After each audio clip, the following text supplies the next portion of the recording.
Hello students, welcome to Mehta PG college. BSc part first year जो first semester प्रवास में चल रहा था, उसके अंदर जो लास्ट टॉपिक था हमारे पास में वो था लीनियर प्रोग्रामिंग प्रॉब्लम अपने स्टार्ट किए थे। और इसके अंदर सबसे लास्ट में अपन जो सॉल्यूशन देखे थे वो देखे थे आधारी हल और आधारी सुसंगत हल कैसे अपन फाइंड आउट करते हैं।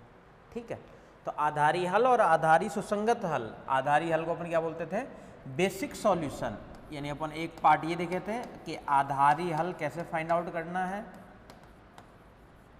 और एक आधारी सुसंगत हल, या उसमें आधारी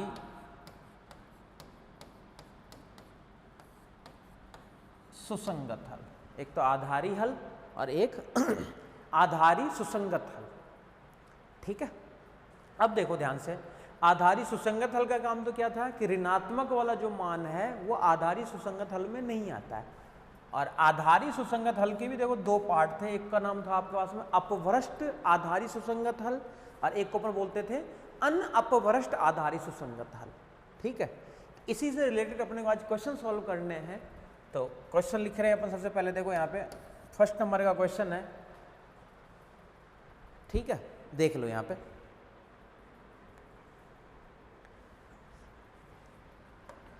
आधारी सुसंगत हल निम्न निकाय के लिए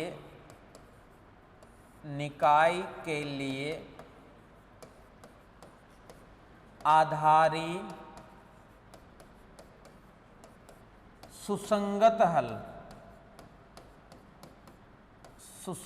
हल ज्ञात कीजिए।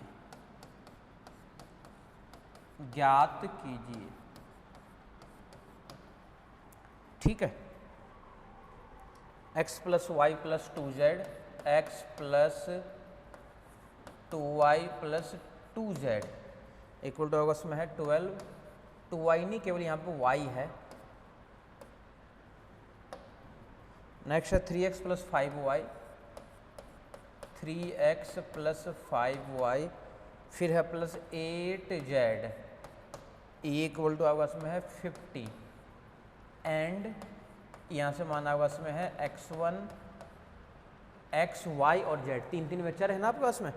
तीनों चर के लिए देखो यहाँ पे लिख देता हूँ xyz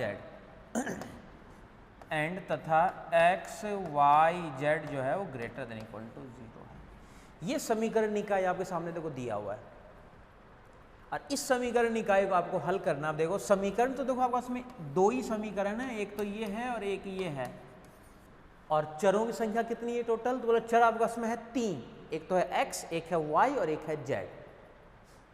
तो 3 चर से समीकरण 2 है वो मान नहीं निकाल पाओगे आप लोग, यानी x y z का मान नहीं फाइंड आउट कर पाएंगे अपन।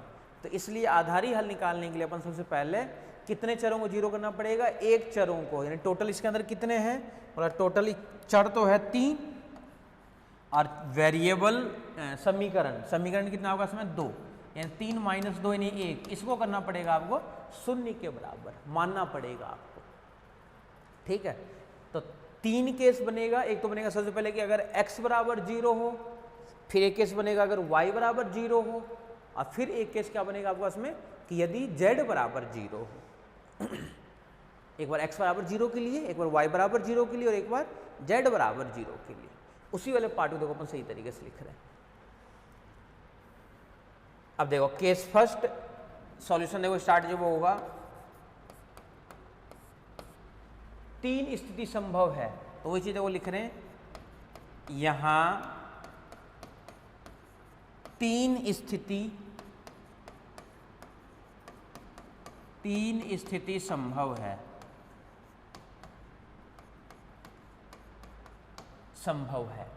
सबसे पहले केस नंबर फर्स्ट,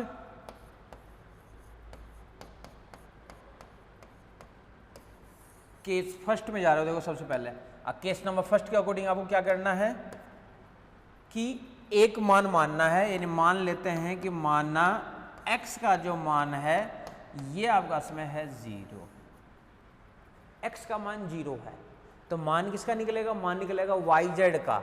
यानी मान जो निकलेगा यहाँ पे देखो किसका मान निकलेगा, ये निकलेगा y के लिए और निकलेगा z के लिए। इसको लिखा कैसे जाता है, देखो कल भी अपन लिखे थे, y और z का जो गुणांक है y का गुणांक ऊपर वाले में तो है 1, z का गुणांक देखो यहाँ पे है 2। नीचे वाले समीकरण में देखो y का गुणांक है 5 और z का गुणांक यहाँ पे कितना होगा, इसमें है 8। इनका इनवर्स और साथ में b होता है बेस एलिमेंट, यानी इक्वल टू के बाद में क्या क्या होगा इसमें, एक तो है 12 और एक आपका इसमें है 15, यानी इन दोनों को मल्टीप्लाई करना है। इसकी जो वैल्यू आएगी वो होगा y का और z का मान। आगे बात समझ में, यानी किस किस का मान देखो निकालते हैं अपन। जब इसको चाहो तो आप लोग ऐसे भी लिख सकते हो कि एक्स वाई का मान, वाई जेड का मान और जेड इसका मान, एक्स जेड का मान। ठीक है, ये जो मान है ये वाई जेड के लिख रहे हैं, वाई जेड का गुणांक, और इनटू में आता है बी, इनटू में आता है बी जिसको अपन बोलते हैं बेस एलिमेंट। जो मान होता है हमेशा इक्वल टू के बाद वाला। ये मान कैसे आया आपका 12 और 50।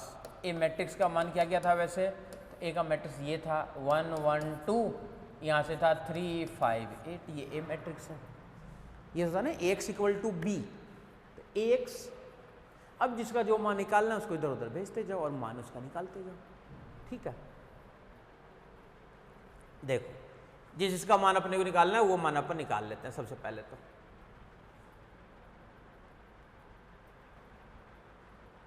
देखो इस वाले का मान, फर्स्ट ही वाले में चल रहे हो अपन, इधर तो देखो मान चल रहा है इसमें y का और z का, ये इधर चल ही रहा है as it is equal to के बाद में। इसका देखो इनवर्स, तो 2/2 मैट्रिक्स इनवर्स अपन निकालते हैं। इसको तो इंटरचेंज, किसको इंटरचेंज करोगे, फर्स्ट वाले पार्ट को।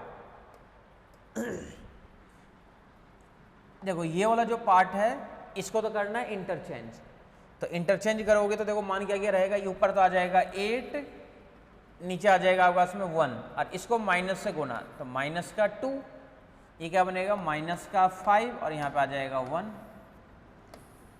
और इनटू में आता है mode of A.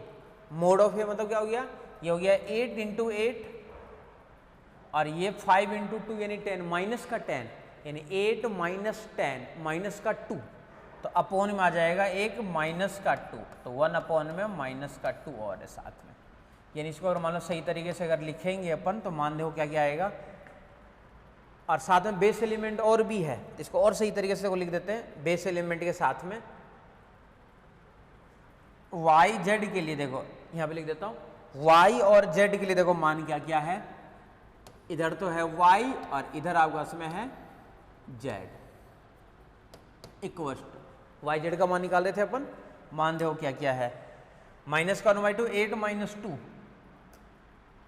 8 minus 2, 8 minus 2 के अलावा क्या होना, माइनस 5 1, माइनस 5 और 1, यहाँ पे है मान माइनस का 5 और साथ में है यहाँ से 1, और मान क्या है यहाँ पे माइनस का 1/2 अपॉन में, और है माइनस का 1/2, माइनस का 1 अपॉन में, इनटू में क्या है बेस एलिमेंट, तो बेस एलिमेंट क्या होगा इसमें 12 और 15, ये बेस एलिमेंट है ना, तो इनटू में आ जाएगा 12 और साथ में फिर से यहाँ से 15। इसको सही तरीके से देखो फिर से लिखना है आपको, तो माइनस का 1 अपॉन में 2 को तो एज इट इज रहने दो, इसको गुणा कर देते हैं। इसको अपन गुणा करेंगे कैसे, तो गुणा करने के देखो कैसे करोगे, ये और इसको मल्टीप्लाई करते हैं इस तरीके से, ऐसे करते हैं ना गुणा अपन, ये गुणा ये। अब जब ये गुणा ये करोगे तो देखो क्या मिलेगा 12 इंटू 8, तो यहां से मिलेगा देखो यहाँ से 8 इंटू 12 माइनस 2 इंटू 15, दूसरे में क्या मिलेगा माइनस 5 इंटू 12, माइनस का 5 इंटू 12 प्लस 1 इंटू 15, ऐसे निकालते हैं ना मान अपन। इसको गुणा वगैरह करके देखो मान क्या मिलेगा आपके पास में, ये मान लिख रहा हूँ यहाँ पे 12 इंटू 8, इसको भी गुणा करना है और दूसरे वाले को भी देखो गुणा करना है। देख लो पहले यहाँ तक आराम से,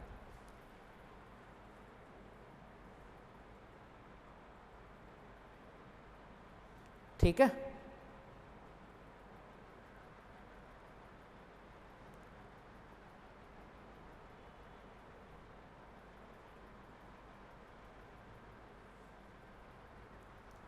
अब इनका मान वगैरह देख लो क्या क्या आएगा, इनके देखो वैल्यू क्या आएगी आपके इसमें स्टार्टिंग वाले पार्ट में देखो क्या है पर 96 यानी 96 और माइनस ये हो जाएगा आपका इसमें 30 ही हो जाएगा ना।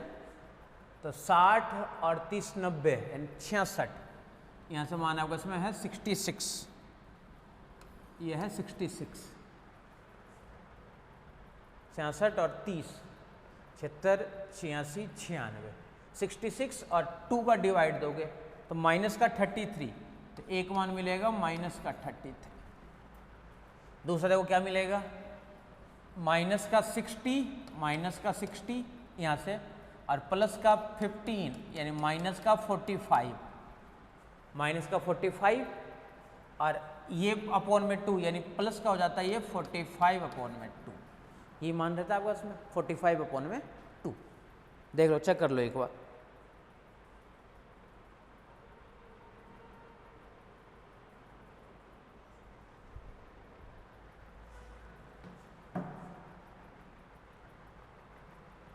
माइनस का 60 और माइनस का 45, ये गुणा तो अपन सही किए ना इसको। 8 इंटू 12 माइनस 2 इंटू 15, इसमें क्यों माइनस 5 इंटू 12 प्लस 15 इंटू 1, तो माइनस का 60 और प्लस का 15, तो माइनस का 60 और प्लस का 15 यानी 45, 45/2। ठीक है, नेगेटिव मान है वैसे भी, देखो ऋणात्मक मान आ गया ना, तो मतलब ही नहीं इस ऋणात्मक वाले मान से वैसे भी। अब केस नंबर सेकंड पे चल रहे हो। अब देखो case number second, case second में क्या है, माना y का मान 0, x मान लिए पहले, अब y मान लिए, तो मान निकलेगा x का और किसका, z का। तो x और z का मान निकालना है। देखो x और z का मान कैसे निकालते हैं अपन, x और z वाले गुणांकों के मैट्रिक्स लिख लेते हैं, x और z वाले गुणांकों के लिए। ठीक है, तो x और z वाले गुणांक देखो क्या क्या है, 1328 1328 1328 1328, देखो यही मान है, इसका इनवर्स और साथ में बेस एलिमेंट 12 और साथ में 15। एक बार देख लो, 12 और 15 ही है बेस एलिमेंट, 12 और 15 नहीं है, सॉरी 12 और 50 है यहाँ पे। देखो 12 एंड 50 बेस एलिमेंट 50, तो 12 एंड 50, पीछे वाले मान में भी 12 एंड 50, यहाँ पे भी देखो क्या है 12 एंड 50, 12 और ये 50 है, ये 1 नहीं है साथ में, ये 1 नहीं है, 12 एंड 50। मल्टीप्लाई भी करोगे तो 8 इंटू 12 ये भी रहेगा अलग, और माइनस का 50 इंटू 2, तो माइनस का 50 इंटू 2, देखो ये वाला जो मान है वो क्या है, 1 नहीं है, 50 इंटू 2, ये तो है 50 इंटू 2। नीचे वाले में देखो 5 इंटू 12 प्लस 1 5 नहीं है, 50 है, यहाँ पे 1 नहीं है, यहाँ पे मान क्या है 50। ठीक है, तो ये लो मान भी ये नहीं है, क्या है इसके कॉरस्पॉन्डिंग मान आपका उसमें 96 और माइनस का 100, तो 96 और माइनस का 100 करोगे तो यहाँ से मान कितना आएगा, माइनस का 4, तो पहला मान रहेगा माइनस का 4 अपॉन माइनस का 2, यानी 2 मान मिलेगा पहला मान। तो देखो यहाँ पे लिख देता हूँ, एक मान मिलेगा 2। सेकेंड वाला मान देखो क्या मिलेगा 60 और प्लस का यहाँ पे है 50, माइनस का 10, माइनस का भी प्लस का 2 यानी 5, ये मान मिलेगा 25, है ना। तो ये मान मिलेगा आपको इसमें 2 एंड 5, और चेक कर लेना प्लस माइनस। इस वाले में आ जाओ, 12 इंटू 50 नहीं है, यहाँ पे क्या है 50, ये वाली जो वैल्यू है वो है 50। तो इसको देखो सही तरीके से लिख लेते हैं, x एज इट इज़ और z भी एज इट इज़। इसका इनवर्स निकालेंगे 2/2 का, तो ये एंट्री चेंज हो जाएगा, यानी ये तो मिल जाएगा 8, ये -2 माइनस का 3, और ये बन जाएगा 1, और अपॉन में डिटर्मिनेंट मतलब क्या होगा, देखो ये गुणा ये गुणा ये माइनस का ये गुणा ये तो है ना फॉर्मूला। देखो वैल्यू क्या क्या आएगी, 8 माइनस का 6 यानी 2 प्लस का 1/2। अब बेस एलिमेंट क्या होगा इसमें 12 और साथ में 50 इसको और गुना करके लिख दो, 1/2 को तो बाहर रहने दो एज इट इज। इसको देखो फिर से गुना करेंगे अपन, ऐसे गुना करते हैं,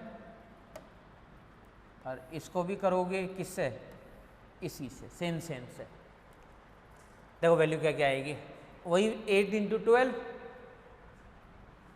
8 × 12 माइनस 2 × 50, माइनस 2 × 50 माइनस 3 × 12, और यहाँ से क्या मिलेगा 1 × 50, 1 × 50। इसको अगर सही तरीके से लिखोगे तो x और z का मान देखो क्या मिलेगा, x z इक्वल्स टू 1/2 को तो एज इट इज रहने दो, इस वाले मान दो क्या क्या मिलेगा 96 माइनस का फिर से देखो वही 100, 50 दूनी 100, तो माइनस का 4, नीचे वाले देखो क्या रहे माइनस का 36 और प्लस का 50, 36 46 और 4 यानी 14 प्लस का 14 यहाँ पे, यानी यहाँ से मिलेगा माइनस का 2 और प्लस का रहेगा यहाँ से 7। तो यहाँ से मान क्या क्या मिल गया, x का मिल गया तो ये, और इसका मिल गया ये। अब केस नंबर 3 और है, देखो केस नंबर 3 क्या है, केस 3 तीन स्थिति बनेगी ना, 2 स्थिति अपन दिखा दिए, एक बार तो x को 0 मान लिए, एक बार y को 0 मान लिए, अब कौन सा बच गया, बोले z को 0 और मानना है। अब फिर बताएंगे तीनों हल में से कौन सा आधारी हल है, कौन सा आधारी सुसंगत हल है, पूछ दो ही रहा है, लेकिन अपन फिर भी ये भी बताएंगे कि अपभ्रष्ट कौन सा है और अनपभ्रष्ट कौन सा है। तो देखो केस नंबर 3 पे जा रहे हैं। केस नंबर 3 में अपन मान लेते हैं कि माना z इक्वल टू 0, अगर z 0 होगा तो मान किसका निकलेगा, x का और y का, ये मान निकलेगा अगर z 0 होगा तो। और अगर इसका मान निकलेगा x का और y का, तो इक्वेशन लिखनी है अपने को x में और y में, 1 3 1 5, 1 3 1 5 ये इक्वेशन है, 1 3 1 और साथ में 5, इसका इन्वर्स और साथ में बेस एलिमेंट 12 और साथ में 55 0। इसको अगर और सही तरीके से लिखोगे देखो मान क्या क्या मिलेगा, तो यहाँ से तो रहेगा x और y, इसका इन्वर्स निकाल रहे हैं। सबसे पहले डिटरमिनेंट लिख लेते हैं। डिटरमिनेंट लिखने के लिए ये गुणा ये और ये गुणा ये करोगे, गुणा देखो क्या मिलेगा, 5 - 3 यानी 2, तो 1/2 एज इट इज। अंदर वाले पार्ट में देखो इन्वर्स निकाल लेते हैं सबसे पहले, इंटरचेंज यानी 5, ये -1, ये -3 और ये 1, और मल्टीप्लाई में क्या है 12 और 50। ठीक है, इसको और अगर सही तरीके से लिखोगे तो 1/2 एज इट इज, इसको गुणा करके लिख रहे हो, ये होगा गुणा और इसके साथ होगा गुणा, तो 5 × 12 यहाँ से मिलेगा मान क्या क्या 5 × 12, 5 × 12 -1 × 50, -1 × 50, -3 × 12, -3 × 12 प्लस 1 × 50, 1 × 50, 50। इसको अगर सही तरीके से लिखोगे तो देखो मान क्या क्या मिल गया यहाँ से आपके पास में, एक तो है x और यहाँ से है y, इसका मान देखो 1/2 को तो एज इट इज रहने देगा और बाहर, और 60 और माइनस का 50 यानी 10 पॉजिटिव में, 10 का तो प्लस, 36 माइनस में और प्लस में 50, 14 ये भी प्लस का, यानी यहाँ से मान आएगा 5 और 7, तो मान यहाँ से क्या मिलेगा 5 और 7, ये तो मिल गया 5 और ये मिल गया 7। अब ध्यान से देखना कि आधारी हल, आधारी सुसंगत हल, इनको लिखा कैसे जाता है। आधारी हल में तो सभी मान आते हैं। सभी मान कैसे, कि अगर आधारी हल की बात करोगे तो देखो मान क्या क्या आएगा, आधारी हल, अब इसको देखो लिख रहे हो आधारी हल। आधारी हल में जितने कॉम्बिनेशन बने हैं, 3 ही कॉम्बिनेशन तो बने हैं, पहले इस कॉम्बिनेशन को लिख लेते हैं। यहाँ से क्या क्या देखो पेयर में लिखा जाता है, x का मान तो है 5 y का मान है 7 और z का मान 0 अपन माने थे। सेकंड कॉम्बिनेशन, जितने कॉम्बिनेशन है आपके पास में, सेकंड कॉम्बिनेशन देखो, फर्स्ट वाले पार्ट से आ जाओ। फर्स्ट वाले पार्ट में देखो x तो 0 माने थे और y और z का मान क्या था, x 0 था तो y और z का मान,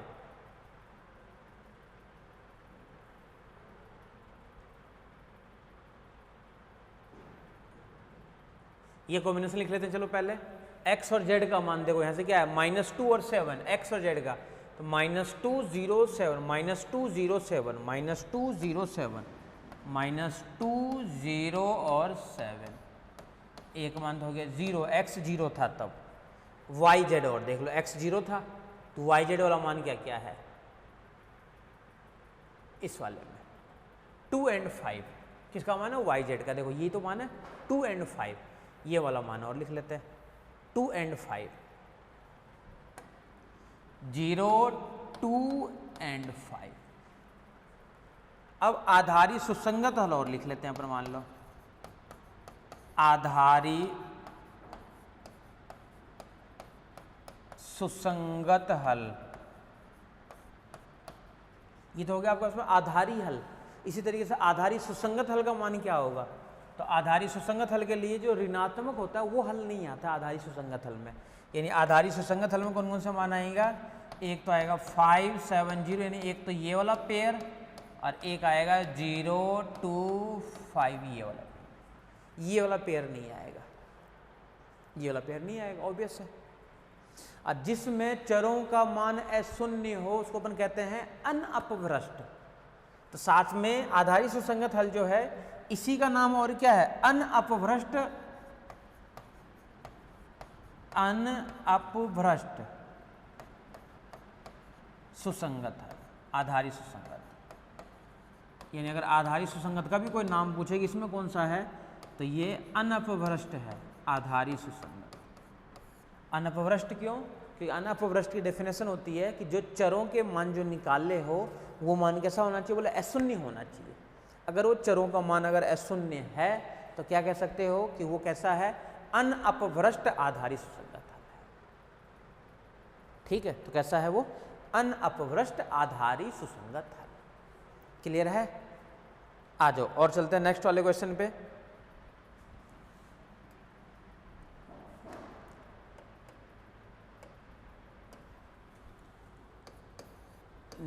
निम्न, देखो फिर से वही नेक्स्ट क्वेश्चन चल रहे हैं अपन, निम्न निकाय के लिए आधारी सुसंगत हल ज्ञात कीजिए।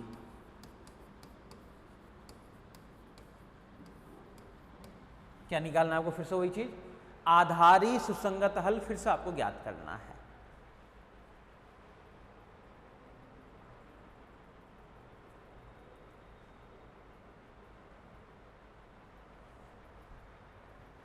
ठीक है, x1 plus x2 plus x3, x1 plus x2 plus x3 equal to 2, 1 minus 2 plus 3, 1 minus 2 plus 3, ये मान आपका इसमें है, ये है 2, ये भी 2 ही है, एंड ये x1 x2 और ये x3 क्या है, खुद ग्रेटर देन इक्वल टू 0 है। देख लो एक बार, चेक कर लो।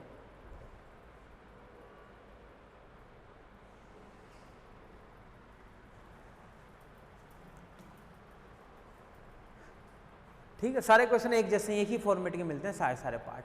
ठीक है, ये कैसे निकालना आपको, फिर से वही चीज़ है, आधारी सुसंगत हल ज्ञात करना है अपने को। तो या कोई अपभ्रष्ट है, कोई अनअपभ्रष्ट है। कई बार क्वेश्चन में पहले से दे भी देता है कि ये इसका आधारी सुसंगत हल है क्या, कोई मान पहले से मेंशन कर देगा 0 1 2, ये पेयर है कि इसका आधारी सुसंगत हल। तो कई बार मान पहले से दे भी देता है कि जांच करो कि यही इसका आधारी सुसंगत हल होगा क्या। इसको देखो सॉल्व करने के लिए अपन क्या करते हैं कि सबसे पहले तो एक ए मैट्रिक्स बना लेते हैं। यहाँ देखो सॉल्यूशन देखो कैसे करेंगे, दिया है, सबसे पहले लिख लेते हैं जो दिया है। एक तो ए मैट्रिक्स, इसको पहले देखो बना देते हैं। ए मैट्रिक्स मतलब क्या हो जाएगा आपका इसमें 1, ये भी 1 और ये भी 1, ये 1, ये -1 और ये 1, ये तो हो गया ए मैट्रिक्स। बी मैट्रिक्स क्या है आपका इसमें बेस एलिमेंट, ये है 2 और 2, ये तो हो गया बेस एलिमेंट। और एक्स मैट्रिक्स क्या है, बोलो एक्स मैट्रिक्स जो है वो 3 है, यानी x1, x2 और x3, यानी कैपिटल X क्या है, इसका नाम है x1, x2, x3। ठीक है। अब अपने को देखो फॉर्मूला वगैरह बनाना है, तो उससे पहले अपन देखो इसमें नाम, इसमें भी नाम कुछ ना कुछ अपन दे देते हैं। जैसे अपन मान लेते हैं कि माना b1, b2, b3 में डिवाइड कर लेते हैं। माना जो b1 है आपके पास में, ये मान लेते हैं कि 1 है, 1 है, 1 है और -1 है, ये तो है बोले b1 का मान। इसी तरीके से बोले b2 जो है आपके पास में, ये मान लेते हैं अपन, इसको और इसको मान लिए। अब 1, 1 और इस लास्ट वाले को 1 और 1, और एक नाम और जरूरत पड़ेगी आपको, किसके लिए, b3 की जरूरत और पड़ेगी। b3 और बना देते हैं। अब इसके साथ ये लिख दिया, इसके साथ ये लिख दिया, पहले का काम खत्म। इसके साथ लिखना 1 -1, 1 -1, इसके लिए लिखना है 1 और 1। ये मान किसका है, ये मान आपका इसमें है b3 का। क्लियर है। तो ये हो गया b1 का मान, b2 का मान और b3 का मान, b1, b2 और b3। ठीक है। अब देखो इनके इन्वर्स की भी जरूरत पड़ेगी आपको क्वेश्चन सॉल्व करने में, यही तो था फॉर्मूला मैन। तो इनका इन्वर्स भी अपन देखो पहले निकाल ही लेते हैं, यानी इनका इन्वर्स और निकाल लेते हैं अपन। तो इन्वर्स निकालेंगे तो यहाँ से देखो मिलेगा आपका इसमें b1 इन्वर्स इक्वल टू इसका डिटर्मिनेंट यानी -1 और फिर से -1 यानी -2, -1 अपॉन में 2 और इंटरचेंज यानी -1, ये -1, ये -1 और ये 1। ऐसे b2 इन्वर्स की भी जरूरत पड़ेगी, तो ये भी पहले ही निकाल लेते हैं। देखो इंटरचेंज यानी 1 और 1, इसको माइनस से गुना तो -1 और -1। अब देखो b2 जो इन्वर्स निकाल रहे हो ना, इसमें देखो प्रॉब्लम क्रिएट हो रही है। इस वाले पार्ट में देखो ये तो हो गया 1, ये तो हो गया ना 1, इसको जब को गुना करोगे जब, तो ये तो हो गया 1 और ये भी हो गया देखो 1, तो ये तो हो गया 1 -1, यानी देखो मान आ गया 0। तो ये 1 अपॉन में 0 तो लिखा नहीं जाएगा, क्यों, अनंत मान आएगा इसके लिए, जो तो लिखा नहीं जाएगा ना। इसलिए इसके अंदर आधारी सुसंगत हल का मान देखो एक मान पहले से दिया हुआ था इसके अंदर, क्योंकि इन्वर्स निकाल लोगे तो देखो प्रॉब्लम क्रिएट हो गई है। b2 का इन्वर्स निकालना पड़ेगा ना आपको, तो इन्वर्स 0 वाला पार्ट तो होगा नहीं। इससे फिर देखो b3 वाले से फिर से कोई प्रॉब्लम नहीं है। तो इसलिए अपन इस वाले मान को जो अपन फॉर्मेट से सॉल्व करते थे अभी तक, अपन कैसे फॉर्मेट से सॉल्व करते थे कि एक को पहले 0 मान रहे थे तो x2 और x3 का मान निकाल रहे थे, x2 x3 का मान निकालते थे ना पर मैट्रिक्स फॉर्म में, उसका इन्वर्स लिखना। अब जब इस कौन सा केस है ये और देख लो, b2 मतलब कौन सा लिए हो, ये फर्स्ट लिए हो, थर्ड लिए हो, जब x2 0 लोगे तब प्रॉब्लम क्रिएट करेगा। देखो ये मान ये नहीं निकल पाएगा आसानी से, समझ रहे हो, देख लो एक बार।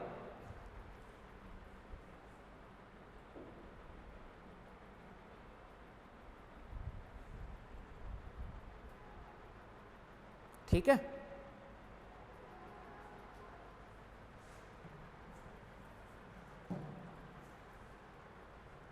तो इसलिए इसको अपन सॉल्व करने के लिए देखो, इसको देखो कैसे सॉल्व करेंगे। सबसे पहले इसको हटा देता हूं मैं एक बार।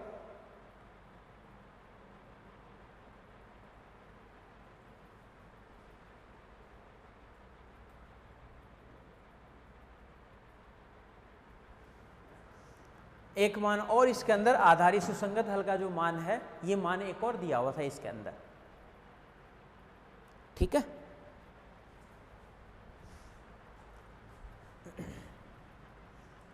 इसको अपन और सॉल्व कर लेंगे। इसके लिए देखो दूसरे तरीके से इसको अपन सॉल्व करते हैं।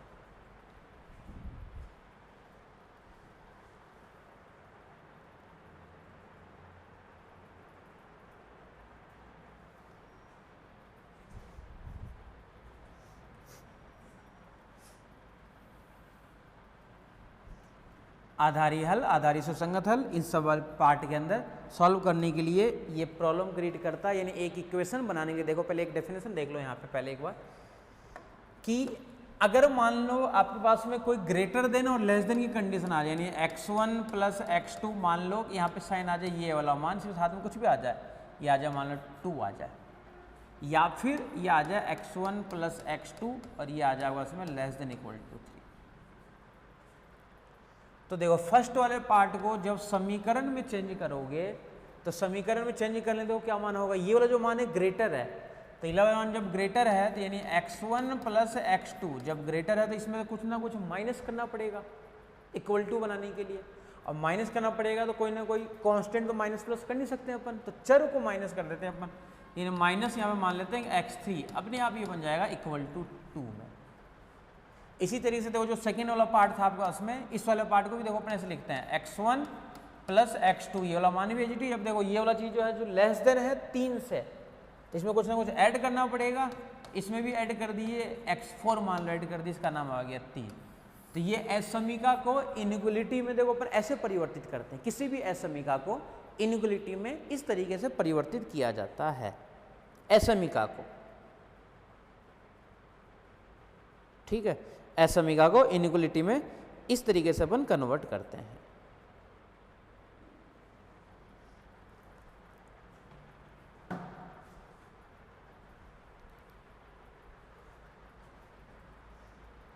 इस वाले को भी अपन देख रहे हैं, इस वाले क्वेश्चन के लिए एक मान दूसरे तरीके से अपन निकालेंगे, तो वो भी अपन देखेंगे जब इसको अपन सॉल्व करते हैं, ठीक है, इसमें एक पार्ट और आएगा, तो इस वाले क्वेश्चन को भी अपन देख रहे हैं। इससे पहले एक बार ये वाला क्वेश्चन लिख लो, निम्न के लिए निम्न निकाय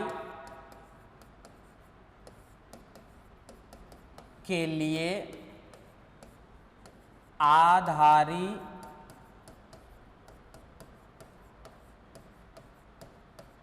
सुसंगत हल ज्ञात कीजिए।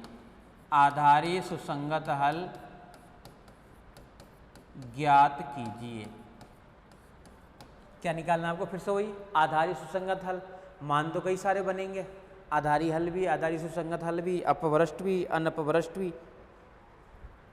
देखो क्वेश्चन क्या है आपका इसमें, 2x1 plus 3x2 plus 4x3 equal to है ये 10, x1 प्लस 2x2, ये है x1 plus 2x2 minus x3, और ये इक्वल टू आपस में है 8, ये इक्वल टू आपस में है 8, ध्यान से देखना,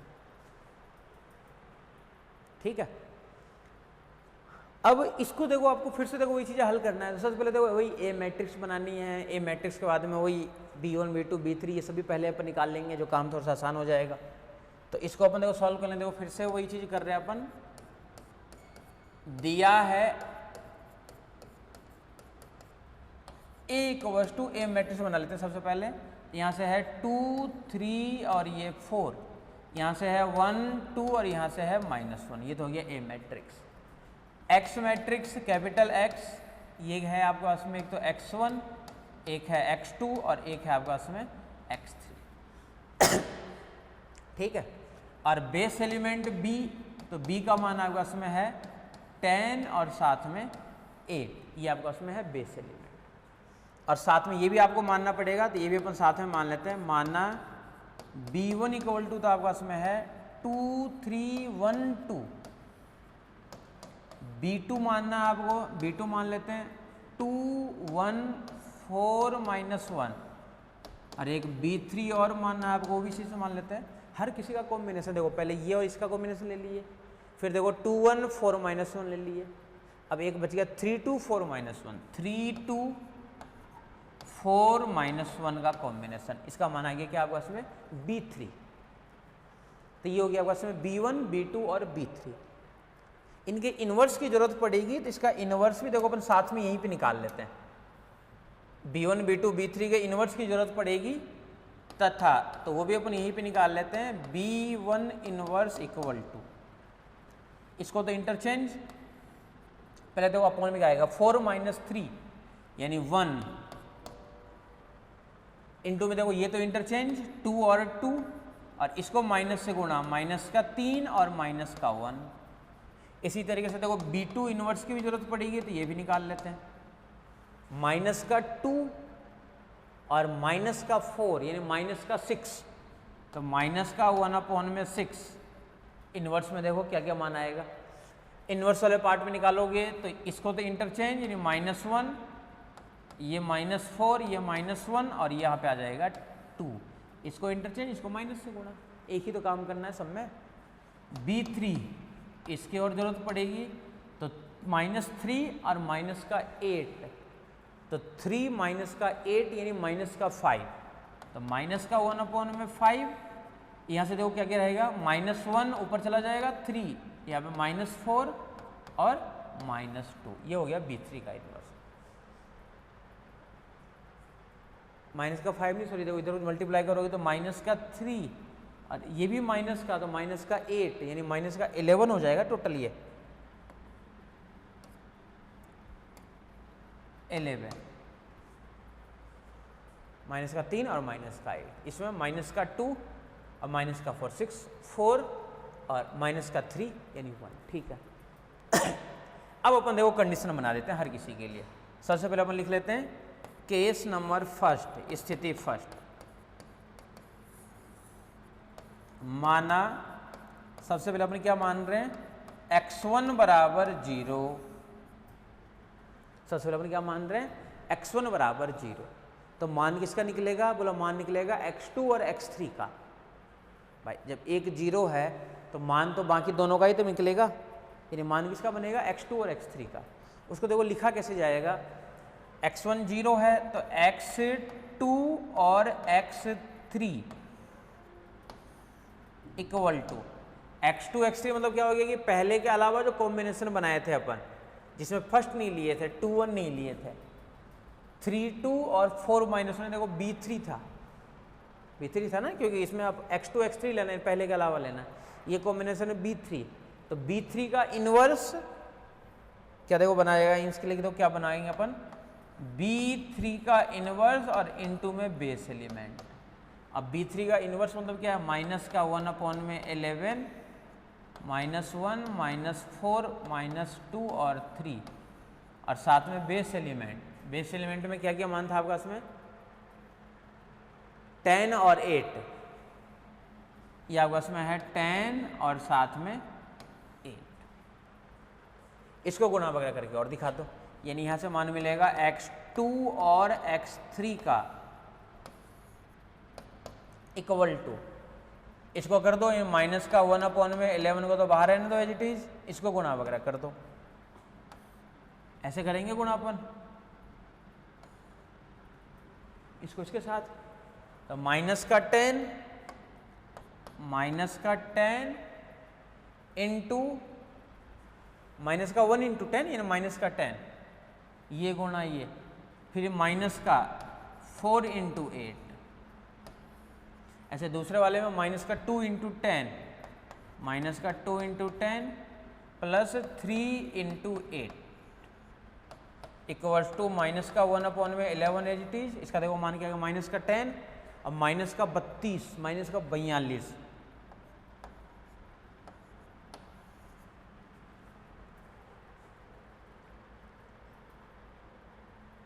माइनस का 20 और ये 24, माइनस का 20 और ये प्लस का 24 यानी प्लस का 4, ये माइनस का 42 और माइनस का 4। देख लो एक बार केस नंबर फर्स्ट में x2 और x3 का मान,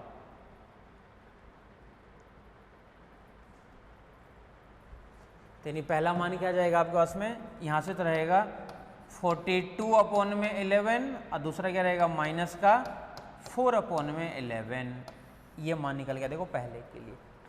अच्छा ये बताओ आधारित सुसंगत हल में आएगा क्या ये पेयर, ये पेयर कौन सा, इस पेयर की देखो बात कर रहे हैं अपन, जिसमें क्या क्या मान देखो चेंज हो गया, x1 तो हो गया होगा इसमें 0 और yz का मान कुछ ना कुछ आ गया, ऐसे पेयर की अपन बात कर रहे हैं जिसमें पहला मान तो हो गया 0 और x2 का मान हो गया होगा इसमें 42/11 और x3 का मान हो गया माइनस का 4/11। ये पेयर बताओ किस में आएगा, आधारी हल में, आधारी हल में तो बोला आएगा ही आएगा, आधारी सुसंगत हल में बोला कि आधारी सुसंगत हल में नहीं आएगा। क्यों नहीं आएगा, क्योंकि ये मान आ रहा है आपका इसमें ऋणात्मक, ऋणात्मक मान होता है तो आधारी सुसंगत हल में नहीं आएगा। ठीक है, अब केस नंबर फर्स्ट के बाद लोग अब चल रहे हैं केस नंबर सेकंड पे। अब यहाँ पे जो स्थिति है आपके पास में केस सेकंड, केस सेकंड में क्या करना है, मानना है अब आपको x2 बराबर 0। तो मान किसका निकलेगा, एक तो निकलेगा x1 का और एक निकलेगा x3 का। यानी x1 और x3 के लिए जो अपने पास में है वो कौन सा था, 1 और 3, बीच वाला नहीं लेना है। 1 और 3 के लिए 2 1 4 -1 के लिए b2, और b2 का इन्वर्स लिखना है अपने को। तो b2 का इन्वर्स यानी माइनस का 1/6 -1 -4 -1 और फिर से 2, और साथ में बेस एलिमेंट। बेस एलिमेंट क्या है आपके पास में,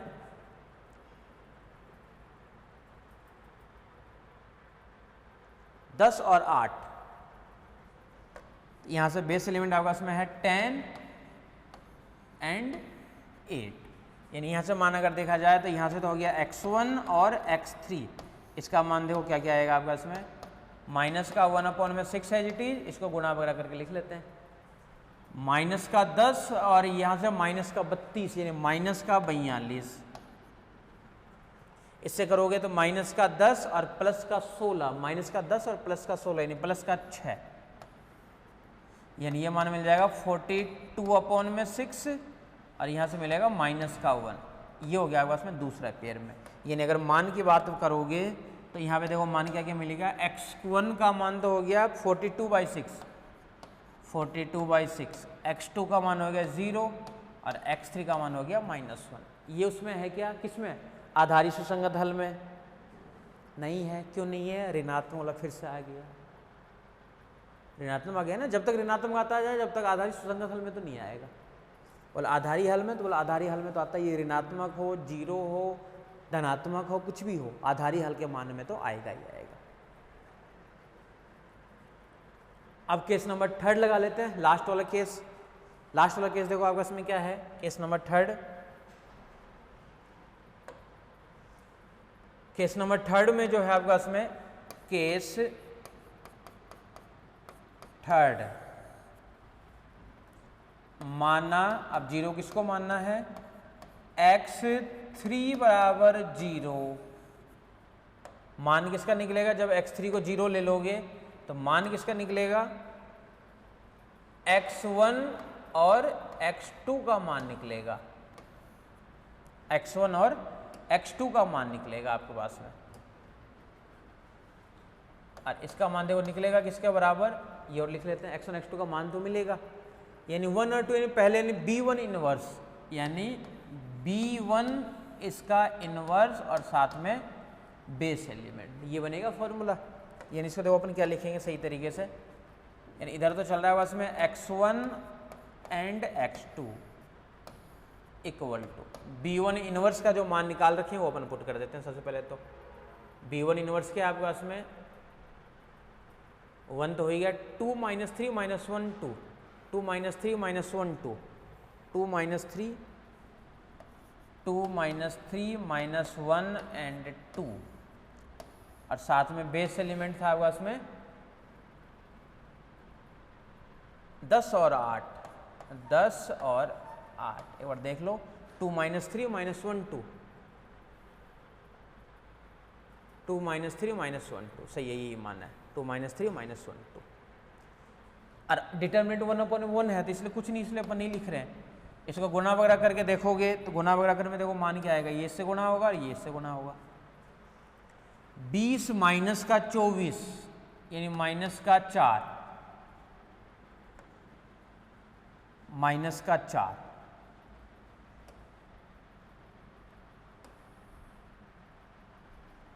माइनस का 4 में देखो क्या क्या लिखे हैं अपन, यहाँ पे लिख देता हूँ माइनस का 4, यानी x1 और x2 इधर तो एजिटी चल रहा था, इसको देखो क्या लिखोगे, माइनस का 20 और ये प्लस का 20 और माइनस का 24, तो माइनस का 4 पहला मान, तो दूसरा क्या आएगा माइनस का 10 और प्लस का 8 यानी माइनस का 2। यानी इसके पेयर में क्या क्या हो गए, x1 तो हो गया माइनस का 4, x2 हो गया -2 और x3 हो गया आपस में 0। ये तो मान हुए तीनों अलग अलग, तीनों मान होगा आपस में, देखो ये अलग अलग, देख लो आराम से।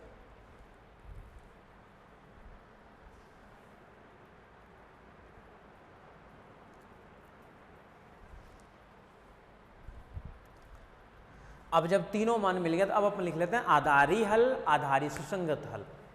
तो देखो अब है सबसे मेन चीज तो कि आधारी हल में क्या क्या लिखोगे। आधारी हल देखो मोटा करके लिख देता हूं जो आपको पता रहे। आधारी हल,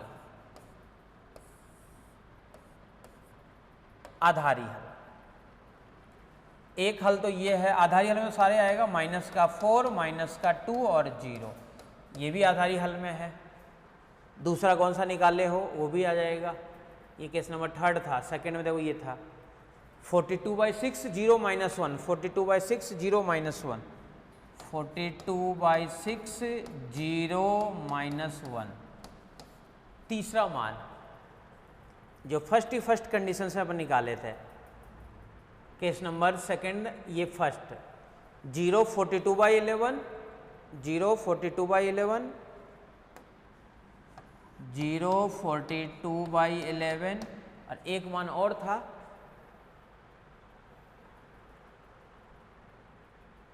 -4/11, एक और मान है -4/11, -4/11।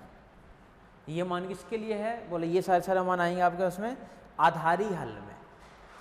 बोले कि अब आधारी सुसंगत हल का मान बताओ। तो आधारी सुसंगत हल में कौन कौन सा मान आएगा? बोले ऋणात्मक आ रहा है तीनों में ही।